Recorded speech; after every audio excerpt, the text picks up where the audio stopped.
É muito bacana a gente começar essa nossa análise de hoje embarcando numa jornada de mais de 2000 anos de história. O nosso objetivo aqui é acompanhar, passo a passo, como o estudo da nossa mente saiu daquelas abstrações filosóficas puras lá da antiguidade e se transformou numa ciência rigorosa, testável e mensurável. É literalmente a evolução que mudou de vez a forma como a humanidade entende a si mesma. Mas para e pensa um minuto. Como é que a gente mede algo totalmente invisível, como a mente humana? Porque, fala sério, não dá para pegar uma régua ou uma balança e simplesmente medir um pensamento, uma consciência ou um sentimento, não é verdade? E esse foi o problema central, o grande mistério que gerações e gerações tentaram desvendar usando as melhores ferramentas e as ideias que tinham na época. E a própria origem da palavra já entrega o tamanho da encrenca. Etimologicamente, psicologia significa o estudo da alma. Olha só o abismo que existe aqui. Imagina a distância histórica e de pensamento entre os antigos gregos, que passavam horas debatendo a natureza de uma alma espiritual e imaterial, e os cientistas do século XIX, trancados num laboratório, medindo os milissegundos exatos de um pensamento. É uma mudança de paradigma gigantesca. Então, para a gente entender como a humanidade cobriu essa distância colossal, a nossa análise vai seguir um roteiro histórico bem estruturado, dividido em 4 paradas: as raízes da psicologia filosófica, a revolução da metáfora da máquina, o momento em que a fisiologia encontra a mente e, por fim, o nascimento oficial da ciência. Vamos lá? Começando então pela nossa primeira parada, as raízes da psicologia filosófica.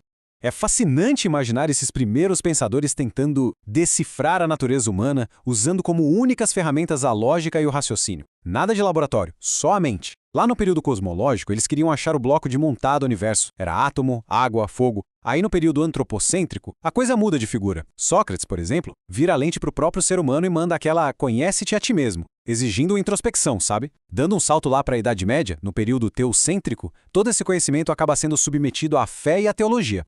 E aqui a gente tem um contraste que é um verdadeiro divisor de águas, e que reverbera até hoje. De um lado você tem Platão, todo focado no mundo das ideias. Para ele a gente já nascia com o conhecimento, e o corpo era quase que uma prisão para a alma. Do outro lado vem Aristóteles, sendo muito mais prático. Ele lança o empirismo, dizendo que a gente nasce como uma tábula rasa, uma folha em branco, e que absolutamente todo o nosso conhecimento tem que entrar primeiro pelos nossos sentidos. O que nos leva para a nossa segunda fase, a metáfora da máquina. Dando um salto no tempo lá para o século XVII, o jogo vira completamente. Imagina o impacto da invenção dos relógios mecânicos e daqueles bonecos autômatos. Isso deu um verdadeiro choque na filosofia. Com mentes geniais como Galileu e Newton, surge o que a gente chama de espírito do mecanicismo. O universo deixa de ser um mar de ideias místicas flutuantes e passa a ser visto como uma engrenagem gigante. Frio, exato, batendo como um relógio. Se o universo é uma máquina, a gente pode prever como ele funciona, quebrando as partes complexas em pecinhas menores. É a era do determinismo e do reducionismo tomando conta. E é aí que entra René Descartes. Imagina a cena. Descartes olhava para aquelas estátuas movidas à água nos jardins chiques da Europa, via uns monges mecânicos que pareciam rezar sozinhos e pensou: peraí, e se nós formos exatamente assim? Ele aplicou essa mesmíssima lógica aos humanos. Para Descartes, o nosso corpo era simplesmente uma máquina, só que construída pelo Criador Supremo usando peças biológicas perfeitas. Mas quem chutou o balde de vez e largou mão de qualquer traço de misticismo foi o médico francês Julien de La Métrie. Ele teve a coragem de virar e falar: gente, nós não apenas parecemos máquinas, nós somos máquinas puramente físicas e ponto. E abrindo um parênteses para uma fofoca histórica bem irônica, para um cara que via o corpo só como um motor biológico, é curioso que ele tenha morrido pouco tempo depois por causa de uma indigestão fatal depois de comer fazão e trufas até não aguentar mais. A máquina dele infelizmente pifou por excesso de combustível. Chegamos então na nossa terceira parada cronológica. A fisiologia encontra a mente. É no século XIX que a nossa história realmente pisa no acelerador. Aquela especulação toda da filosofia finalmente bate de frente com os equipamentos de medição super precisos da biologia e da física. E o mais interessante é que isso não aconteceu em qualquer lugar. O palco dessa revolução foi a Alemanha. Enquanto Inglaterra e França seguiam outro ritmo, as universidades alemãs tinham liberdade acadêmica de verdade, adoravam classificar dados e, o mais importante, tinham muita, mas muita grana do governo para montar laboratórios científicos de ponta. O terreno estava mais do que adubado para o que vinha por aí. E um número que muda tudo é esse aí, 27. O que é isso? 27 centímetros por segundo. Foi essa velocidade do impulso nervoso de uma rã que o brilhante fisiologista Hermann von Helmholtz conseguiu medir. Até ele fazer isso, todo mundo achava que pensar e mover o corpo era algo instantâneo, tipo mágica. Mas o Helmholtz provou que não. Provou que existe um tempo real, físico, demorado e mensurável entre o estímulo e a sua resposta biológica.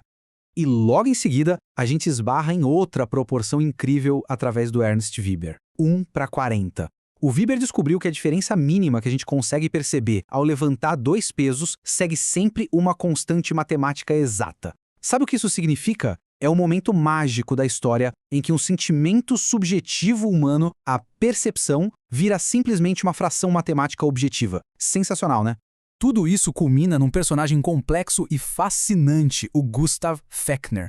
A história desse cara é surreal. Depois de uma depressão fortíssima e super longa, o Fechner começou a melhorar depois de ter um sonho muito louco envolvendo presunto cru, vinho e suco de limão. Sério, não tô inventando. Já curado, numa manhã de outono em 1850, ele teve um estalo histórico. Ele percebeu que o mundo físico, que é o estímulo, e o mundo subjetivo, que é a sensação, podiam ser amarrados por uma fórmula matemática logarítmica. A mente humana podia finalmente ser medida.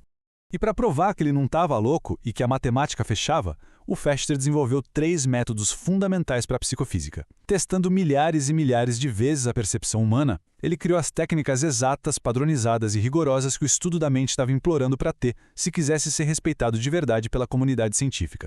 E isso nos traz direto para a nossa quarta e última parada, o nascimento da ciência.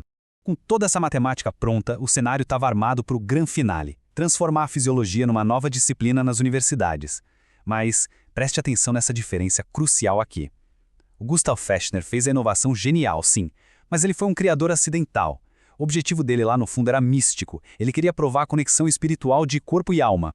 Já o Wilhelm Wundt foi o cara estratégico. O Wundt pegou todas essas descobertas espalhadas e organizou tudo de forma intencional para fundar uma ciência sólida, rigorosa e totalmente independente da filosofia. E a data que sacramenta esse esforço todo é 1879. Esse é oficialmente o ano de nascimento da psicologia experimental. Foi quando Wundt abriu as portas do mesmíssimo primeiro laboratório dedicado exclusivamente à pesquisa em psicologia na Universidade de Leipzig, lá na Alemanha.